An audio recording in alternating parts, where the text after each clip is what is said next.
Doctor মাল আলী কুরদুস্তানি, যিনি বোবা মানুষের মুখের মাঝে হাত ঢুকিয়ে শুধু কোরআনের আয়াতগুলো পড়লেই সঙ্গে সঙ্গে সে মানুষটা কথা বলা শুরু করে।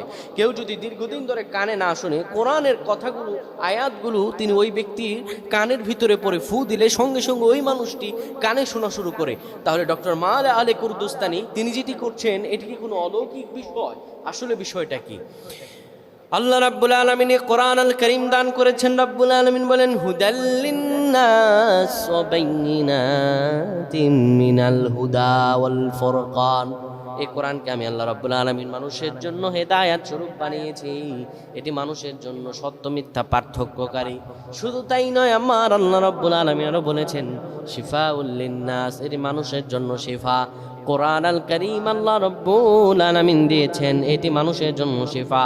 অনেকের আছেন যারা রাকি, অর্থাৎ এই যে অনেক বোবা মানুষ যাদেরকে বোবা করে দেয়া হয় বিভিন্ন রকম জিনের মাধ্যমে, ব্ল্যাক ম্যাজিক করে যাদেরকে বোবা করে দেয়া হয়, অসুস্থ করে দেয়া হয়, এবং কানে অনেকে কম শোনেন যাদেরকে আপনার কান অন্ধ বানিয়ে দেওয়া হয়।